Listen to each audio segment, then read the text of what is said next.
Next है question number 10। इसमें हम ये प्रूव करेंगे कि के ए डिटर्मिनेंट इक्वल टू के क्यूब ए डिटर्मिनेंट। तो सबसे पहले हम लेफ्ट हैंड साइड को लेकर हम राइट हैंड साइड प्रूव करेंगे।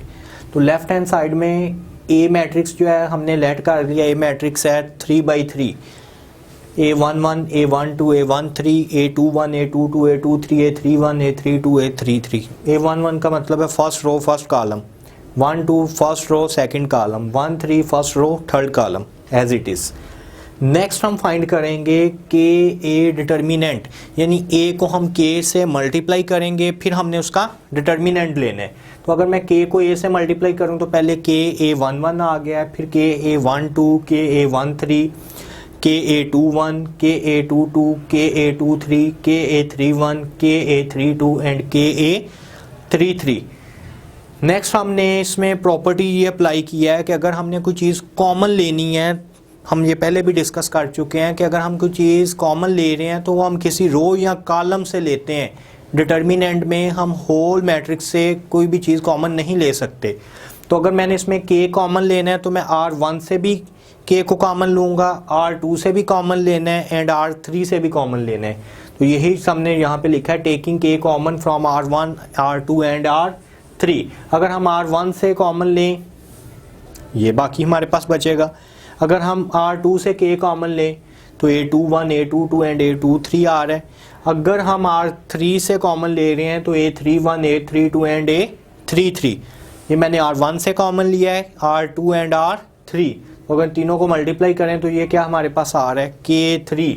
और बाकी जो ये है A11, A12, A13 ये किसके इक्वल आ गया, मैट्रिक्स A के। तो हमने लिख दिया K3 ए डिटर्मिनेंट। लेफ्ट हैंड साइड के ए डिटर्मिनेंट हमने लिया था, ये K3 ए डिटर्मिनेंट के इक्वल आ गया। यही चीज़ हमने यहाँ पे प्रूव करनी थी कि जो लेफ्ट हैंड साइड है वो राइट हैंड साइड के इक्वल है। नेक्स्ट अगर हम देखें तो क्वेश्चन नंबर 11 में हमने फाइंड करना है lambda if A and B are singular, यानी ए मैट्रिक्स भी हमारे पास है, बी भी है। हमने ये चीज़ इसमें फाइंड करनी है कि ये दोनों जो हैं ये सिंगुलर मैट्रिक्स हैं। अब सिंगुलर मैट्रिक्स के लिए कंडीशन क्या है, सिंगुलर मैट्रिक्स के लिए कंडीशन ये है कि अगर हम उसका डिटर्मिनेंट लें तो वो 0 के इक्वल आना चाहिए। यहाँ पर ए मैट्रिक्स हमारे पास गिवन है, हम इसका डिटर्मिनेंट लेंगे। मैंने क्या किया है, ए का डिटर्मिनेंट को 0 के इक्वल रख दिया। इसको 0 के इक्वल क्यों रखा है, क्योंकि ये सिंगुलर मैट्रिक्स है। जब हम इसका डिटर्मिनेंट ले रहे हैं, जब इसका डिटर्मिनेंट लेंगे तो सबसे पहले 4 लिखा है, इसकी रो इसका कॉलम कैंसल, 3 को 1 से मल्टीप्लाई करेंगे एंड 6 को 3 से मल्टीप्लाई करेंगे। 3 को 1 से मल्टीप्लाई किया 3, 6 को 3 से मल्टीप्लाई किया है 18 माइनस लैम्डा। मिड वाले का साइन चेंज हो जाता है, अगर प्लस है तो माइनस हम लिख देते हैं, माइनस है तो प्लस लिख देते हैं। तो मैंने इसे माइनस लैम्डा लिखा है। जब माइनस लैम्डा लिखा है तो इसकी रो इसका कॉलम कैंसिल, बाकी हमारे पास आएंगे 7 6 2 1। तो 7 को 1 से मल्टीप्लाई करना है, 6 को 2 से मल्टीप्लाई करना है। 7 को 1 से मल्टीप्लाई कर रहे हैं 7, 6 को अगर हम मल्टीप्लाई कर रहे हैं इसमें 2 के साथ 12। नेक्स्ट +3, जब +3 लिखेंगे ये रो ये कॉलम कैंसिल, 7 को 3 से मल्टीप्लाई करना है, 3 को 2 से मल्टीप्लाई करना है। नेक्स्ट हमने इसे सॉल्व कर लिया है, 3 में से 18 माइनस किया 15, 4 एज इट इज़। 7 में से 12 माइनस किया -5, लैम्डा एज इट इज़।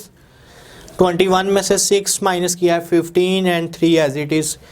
4 को हमने 15 से मल्टीप्लाई किया है, -15 को 4 से मल्टीप्लाई किया है -60, -5 को हमने माइनस लैम्डा के साथ किया है +5 लैम्डा, 15 को 3 के साथ मल्टीप्लाई किया है 45। अब हमें पता है कि ये जो डिटर्मिनेंट हम ले रहे हैं, जो मैट्रिक्स ले रहे हैं, ये सिंगुलर है। तो जब सिंगुलर है तो मैंने इसको इसके डिटर्मिनेंट को 0 के इक्वल रख दिया है। -60 में से 45 माइनस किया है -15, +5 लैम्डा इक्वल टू 0। एंड अगर हमने इसे सॉल्व किया है -15, दूसरी साइड पे जाके +16 आ जाएगा। तो अगर मैं इसे सॉल्व करूं कि जो ये यहाँ पर 5 लैम्डा इक्वल टू +15, अगर हम लैम्डा फाइंड कर रहे हैं तो 15 को 5 से डिवाइड करेंगे, 3 इसका आंसर आ गया। नेक्स्ट है क्वेश्चन नंबर 12।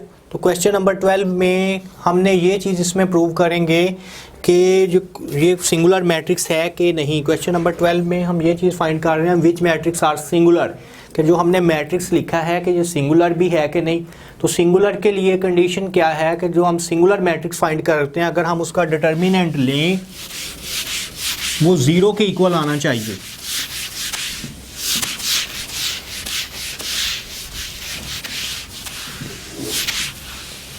अब ये मैट्रिक्स है, अगर हमने ये प्रूव करना है कि ये 0 के इक्वल है तो हम इसका डिटर्मिनेंट लेंगे। तो इसका डिटर्मिनेंट हम किस तरह लेते हैं, सबसे पहले हम 2 लिखेंगे। जब 2 लिखा है इसकी रो इसका कॉलम कैंसिल हो जाएंगे, बाकी हमारे पास आएंगे 1 0 -3 एंड 5। 1 को हम 5 से मल्टीप्लाई करेंगे 5 आएगा, -3 को 0 से मल्टीप्लाई करेंगे -0 आएगा। देन मिड वाले का साइन हमने चेंज कर देना है -3। जब -3 लिखेंगे ये रो कॉलम कैंसर, 1 को 5 से मल्टीप्लाई करना है 5 आएगा, 2 को 0 से मल्टीप्लाई करें 0 आ रहा है। देन -1, जब -1 लिखेंगे ये रो कैंसल ये कॉलम कैंसल, -3 को हम 1 से मल्टीप्लाई करें -3 आएगा, 2 को अगर हम 1 से मल्टीप्लाई करें 2 आएगा -2। अगर मैं इसे सिंप्लीफाई कर लूँ 2 × 5 -3 × 5 -1 -3 -2 -5 5 to 10 -15 and minus +5 10 + 5 15 -15 0। हमने इस मैट्रिक्स का डिटर्मिनेंट लिया है तो ये किसके इक्वल आ गया, 0 के इक्वल आ गया। तो हम कहेंगे कि जो मैट्रिक्स हमारे पास है ये सिंगुलर मैट्रिक्स है। तो हमने प्रूव कर लिया कि जो मैट्रिक्स हमारे पास गिवन है ये कौन सा है, सिंगुलर। अगर इसका डिटर्मिनेंट 0 के इक्वल नहीं आता तो जो ये मैट्रिक्स था फिर ये नॉन सिंगुलर होता। नेक्स्ट है क्वेश्चन नंबर 13। ए मैट्रिक्स हमारे पास गिवन है, हमने इसमें फाइंड करना है कि ए इनवर्स को अगर हम ए से मल्टीप्लाई करें तो वो I3 के इक्वल आएगा। I3 क्या चीज़ है, आइडेंटिटी मैट्रिक्स है 3/3 का, यानी अगर हम I3 देखेंगे तो I3 इसके इक्वल हमने I3 है 1 0 0 0 1 0 0 0 1 इसके इक्वल हमने लेकर आना है अगर हम ए इनवर्स को ए से मल्टीप्लाई करें।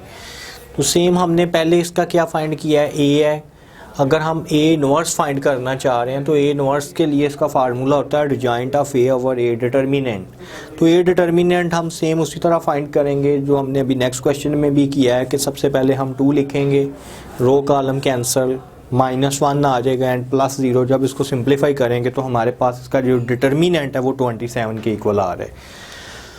तो इसमें से हम आगे फाइंड करेंगे एडजॉइंट ऑफ ए। तो एडजॉइंट के लिए हमें इसके कोफैक्टर फाइंड करने पड़ते हैं। तो कोफैक्टर का ट्रांसपोज लेंगे तो वो इसका एडजॉइंट आ जाएगा। तो कोफैक्टर के लिए हमें A1 1 A1 2 A1 3 A2 1 A2 2 A2 3 A3 1 A3 2 A3 3, ये हम इसके कोफैक्टर फाइंड करेंगे। तो जब हमने सबसे पहले अगर A1 1 फाइंड करना है तो हम ये चेक करेंगे A1 1 ये है, इसकी रो इसका कॉलम कैंसिल करेंगे, बाकी हमारे पास -1 3 -4 1। नेक्स्ट हमने क्या किया है, जब ये लिखेंगे 1, जब 1 के कोफैक्टर लेने हैं तो इसकी रो इसके कॉलम कैंसिल, बाकी 1 3 2 1 1 3 2 1 आ जाएगा। नेक्स्ट जब 0 के को हम ले रहे हैं इसमें 0 के प्लेस पे तो ये कैंसिल 1 -1 2 एंड -4। नेक्स्ट हम जब A21 फाइंड करेंगे, A21 के लिए सेकंड रो फर्स्ट कॉलम ये कैंसिल, बाकी आएगा 1 0 -4 1 1 0 -4 1। देन A22, जब A22 फाइंड किया है ये कैंसिल, बाकी हमारे पास 2 0 2 1। नेक्स्ट अगर हमने A23 फाइंड किया है तो ये हमारे पास आएगा 2 3, ये कैंसिल 2 1 2 -4। नेक्स्ट A31, जब A31 कर रहे हैं ये रो ये कॉलम कैंसिल, बाकी 1 0 -1 3। 3 2 जब हमने फाइंड किया ये कैंसिल 2 1 0 3। देन A33 हमने फाइंड किया, जब A33 करेंगे ये रो ये कॉलम कैंसिल 2 1 1 -1। इसके बाद हमने ये साइन देखने हैं, जो साइन कौन से हमने प्लस माइनस लगाए हैं। तो इसमें ये देखेंगे ये 1 1 है, अगर मैं 1 और 1 को ऐड करूं इवन नंबर आ रहा है, अगर इवन नंबर आएगा तो हम साथ प्लस लिखेंगे, अगर ओड आ रहा है तो हम माइनस लिखेंगे। 1 + 1 इवन है तो मैंने बाहर इसके प्लस लिख दिया है। 1 2 ओड है माइनस, 1 + 3 4 इवन है तो प्लस, 2 1 ओड है तो नेगेटिव, 2 2 2 + 2 4 पॉजिटिव, 2 + 3 5 और नेगेटिव, 3 1 4 पॉजिटिव, 3 + 2 5 और negative, and 3 + 3 6 even positive. Even के साथ हम प्लस का साइन यूज कर रहे हैं, जबकि ओड के साथ नेगेटिव का। अब ये हमारे पास 2/2 का डिटर्मिनेंट बन गया है। 2/2 का डिटर्मिनेंट हमें पता है, हम इसको इससे मल्टीप्लाई करते हैं, इसको इसके साथ। -1 को अगर हम 1 से मल्टीप्लाई करें -1 आएगा, -4 को 3 से मल्टीप्लाई करें -12 आएगा, -1 + 12 तो हमारे पास -1 + 12 कर रहे हैं तो ये 11 आ गया इसको सिंप्लीफाई करने से। नेक्स्ट 1 को 1 से मल्टीप्लाई करें, 1 3 को 2 से मल्टीप्लाई करें, 6 1 में से 6 माइनस करें -5 आएगा, लेकिन बाहर वाला माइनस उससे प्लस कर देगा। सेम इसी तरह हमने -4 को 1 से मल्टीप्लाई किया है, -1 को 2 से मल्टीप्लाई किया है तो हमारे पास ये डिजिट आ गया। ये 2/2 के डिटर्मिनेंट एक्सपेंड किए हैं तो ये मेरे पास इसके कोफैक्टर आ गए हैं। लेकिन हमें एडजॉइंट के लिए कोफैक्टर का ट्रांसपोज चाहिए था, तो हमने इसका ट्रांसपोज ले लिया। ट्रांसपोज कैसे लेते हैं, रो को कॉलम में लिख देते हैं। ये रो है, इसको मैंने कॉलम में लिख दिया। 11 -1 3 -1 2 एंड 10 3 -6 एंड -3 कोफैक्टर का ट्रांसपोज ले लिया। अब नेक्स्ट हमने ए इनवर्स फाइंड करना था, तो ए इनवर्स के लिए क्या है, cofactor adjoint over A determinant. ये एडजॉइंट आ गया। ये नेक्स्ट इसका इस डिटर्मिनेंट 27 आया है, तो कोफैक्टर जो हमने कोफैक्टर का ट्रांसपोज लिया उसे हम 27 से डिवाइड कर दिया। 11 को भी हमने 27 पे डिवाइड किया है। हर डिजिट को पहले हमने कोफैक्टर के ट्रांसपोज लिए हैं, तो जब हम कोफैक्टर के ट्रांसपोज ले रहे हैं तो ये मेरे पास 11 -1 3 5 2 -6 -2 10 एंड -3 आया है। नेक्स्ट हमने इसमें से क्या करना है, जो कोफैक्टर हमने फाइंड किए हैं, कोफैक्टर का ट्रांसपोज तो ले लिया है। अब जब कोफैक्टर का हम ट्रांसपोज ले लेंगे तो इससे हमने ए इनवर्स का जो हम अगर फार्मूला यूज़ करें तो ए इनवर्स का फार्मूला ये होता है adjoint of A over A determinant. ये एडजॉइंट ऑफ ए आया है। कोफैक्टर का जो ट्रांसपोज हमने फाइंड किया है ये हमारे पास एडजॉइंट आया है, और इसका ए डिटर्मिनेंट अगर हम लेंगे, ए डिटर्मिनेंट जो इसका है वो हमारे पास आ रहा है 27। ए डिटर्मिनेंट ले रहे हैं तो ये किसके इक्वल आ रहा है, 27 के। नेक्स्ट हमने क्या करना है, ए डिटर्मिनेंट को एडजॉइंट ऑफ ए से डिवाइड कर देना है। जब अगर हम इसको इससे डिवाइड करें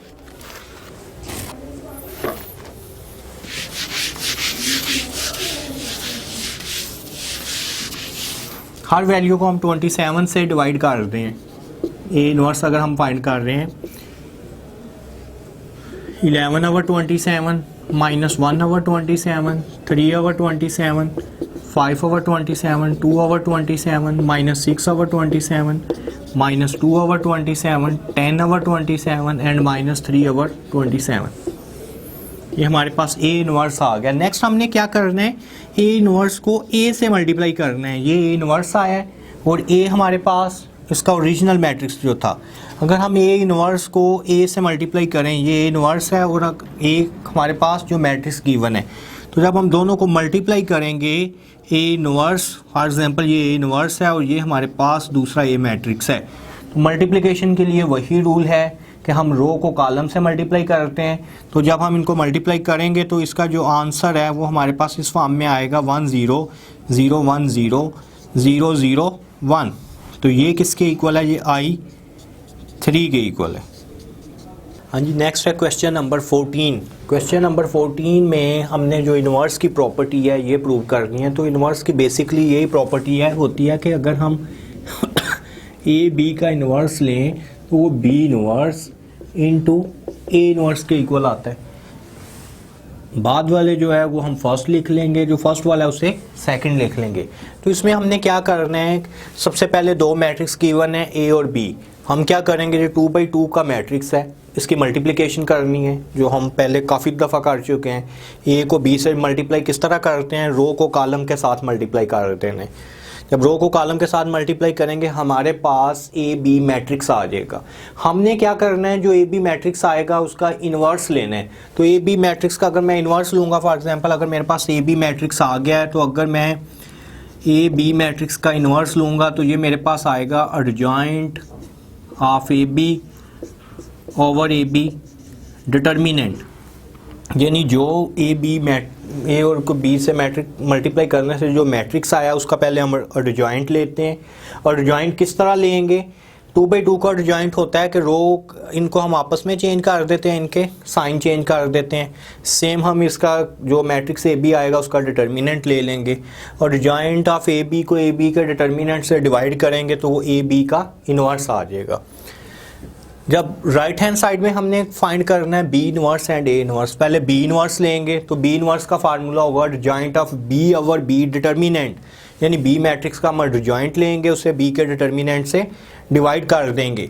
फिर मैट्रिक्स ए का अगर हम इनवर्स लेंगे और adjoint of A over A determinant, A का एडजॉइंट लेंगे उसको ए के डिटर्मिनेंट से डिवाइड कर देंगे।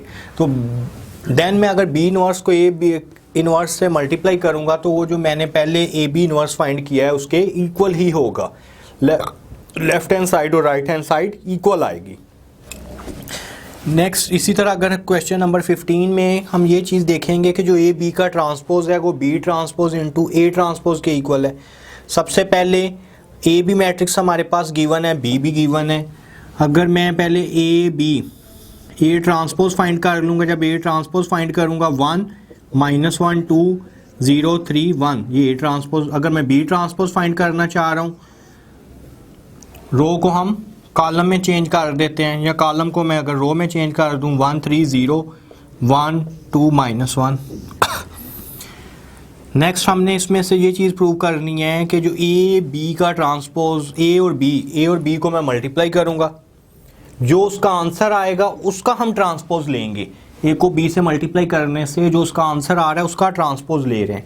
तो देन अगर मैं बी ट्रांसपोज को ए ट्रांसपोज, बी ट्रांसपोज को ए ट्रांसपोज से मल्टीप्लाई करूं तो लेफ्ट हैंड साइड और राइट हैंड साइड इक्वल आएंगे। क्वेश्चन नंबर 16 में भी 2x2 का मैट्रिक्स गिवन है।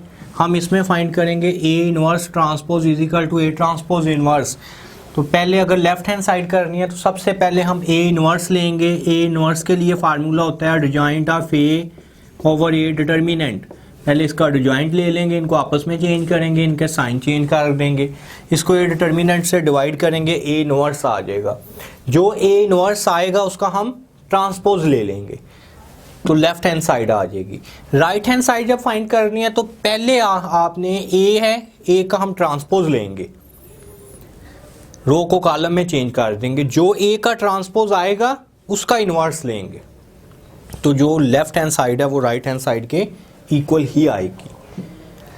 क्वेश्चन नंबर 17 में वही प्रॉपर्टी जो हम पहले यहाँ पे भी डिस्कस की है, ए बी का इनवर्स या वो B inverse equal to A inverse के इक्वल है, जबकि ए एंड बी क्या है, नॉन सिंगुलर मैट्रिक्स है। नॉन सिंगुलर मैट्रिक्स कौन से होते हैं ये हमने प्रूव करना है। If A and B are non singular matrix, यानी जो हमने ए और बी मैट्रिक्स लेने हैं वो नॉन सिंगुलर हो। नॉन सिंगुलर का मतलब है उनका जो डिटर्मिनेंट लेने से जीरो नहीं आना चाहिए।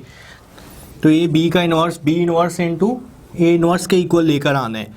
तो लेट आप बेशक इसमें लेट कर लें, ए मैट्रिक्स है 1 4 5 6 एंड बी मैट्रिक्स है 2 1 3 2।